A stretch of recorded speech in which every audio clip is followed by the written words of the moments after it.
babone bekhonza uNkulunkulu, ubone ukuthi lento kuyo nawe bakhona nabanye abakuyo. Haleluya. So uNkulunkulu usenzele lokho-ke bazalwane.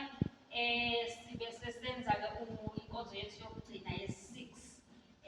Sesizoqala-ke phansi, siyaqhubeka bazalwane.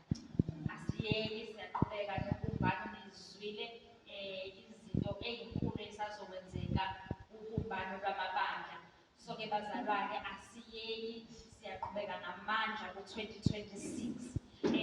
Ke bazalwane-ke ku-2026-ke uhlalo wethu-ke wacela noma ikomiti lethu lathi cha, sibonile i-support nesithwele sihamba nani kulezi nkonzo kukuhle, siyambonga uNkulunkulu.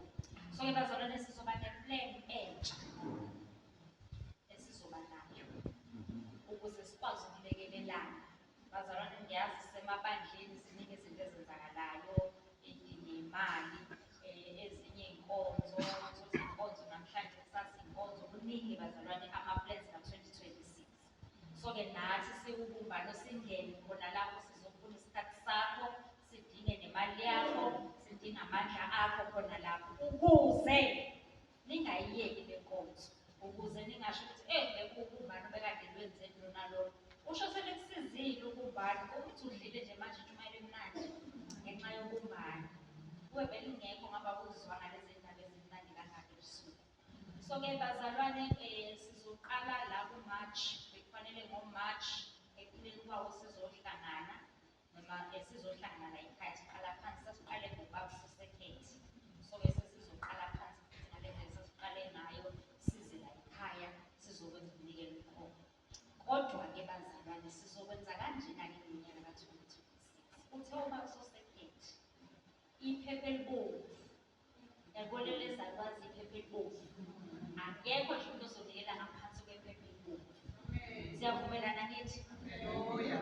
Akekho umuntu ozonikela ngaphansi kwephepha elibomvu. Kuzothi omunye kanjani? So-ke bazalwane, kuzoqala uMarch, April, sizozihlangana ekupheleni kukaMeyi. Okusho ukuthi wena nje uyabeka la ngo-March ngokuphela, uyabeka la ngo-April ngokuphela, uyabeka futhi sesibekela inyanga esizobe sizonikela ngayo, inyanga kaMeyi. Bazalwane-ke siyazi semaphasikeni. Siya emaphasikeni kodwa? Sengathi sinenzela lokhu musakadane nasemaphasikeni. Niya emaphasikeni kodwa bangcwele. Iphasika likhona. Nisamthanda kodwa lo Jesu. Ningathi kanti senikhonza ufana ngalo. Sewuye uJesu. Sewuye. Inkosi yabaJuda. Siyokhonza-ke bazalwane seyiphasikeni, sizokwenza konke inhlelo zenu, siyandedela, sizoze sihlangane ngoMeyi. Hlelani, hlelela iphasika, khona lapho ukuphosa nakubumbano lungakafiki. Uthi le eyobumbano. Shuthi ngicabanga ukuthi nje kodwa bese bephinde-ke kathathu. Ndazi umbhalo. Iyazala bazalwane. Iyazala leyo bumbano. Okusho ukuthi nje izothi yizingogo la babethu umuzi, imfuyo yabo yande nokukhulu, bahambe bayise lapha kwamakhelwane inkomo, iyokuyisiza u-5 inkomo. So-ke lo 50 rand ngaba uSosekhethi bewusho ngiyawusisa lapho. Sengenzeka nje usuno 50 rand umsana. Haleluya. Ngomusa nje kaNkulunkulu ubuye nje lo 50 rand bakho sebe-4 ngoMeyi. Haleluya. Ukhona sekhona u-amen nje. Engathi haleluya phela nje bagcwele. Ukhona amen. Haleluya. Zona imemezelo zami nazo-ke bazalwane, siyabuya siza la ngoMeyi. Baba uSosekhethi sizobe sesihlangene sibabili, siposte sobabili noBaba uSosekhethi. Angaqale ngithi size la ngoba sazobonisana noBaba uSosekhethi noma semabhanoyini noma siza la ngoba ithina silandela nayo. So bazalwane, sizohosta iy'nkonzo zibe u-2, okusho ukuthi umnikelo wakho kubalulekile ukuthi uthi xaxa ngoba sizobe siphekezela amabhrentshi awu-2.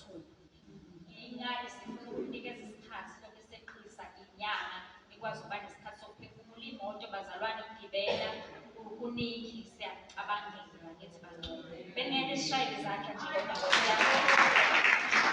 sengiyakubona nawe ukuthi noma ugqoke uya kubumbano siyasikhohlwa esinye isicathulo ngemumva. kanti kugqoka kahle nje ungajahi manje oh nesigqokile akusekho lokho akulangazelele kanti kulangazelele ngenkonzo enobumbano uzoyikhumbula-ke manje uzothi lifika nenobumbano mase lifikile-ke bazalwane ngoMeyi sizohlangana-ke sizobe sipheze nama-branch awu-2 yazi ukuthi nawe umnikelo wakho uzobe uthe xaxa. So-ke bazalwane siyabonga kakhulu i-support yenu, siyabonga abeband, siyabonga i-team Nkosi yami nisithwalile kulo mbono wobumbano. Beningathi siba u-6 baphabanye kodwa siyanibona nje lizinikela limenza umsebenzi kakhulu. Leli phimbo liphiwe ngeke lifane nelami, ungasho ukuthi baphabanye kuze mina labe sengihleka. Haleluya. So bekufanele nibe lapho. Siyabonga nje kakhulu, siyishayele izandla sonke umsebenzi kaNkulunkulu omuhle esiwenzile ukuphela kwethu ngonyaka ka-2025-2026. Amen.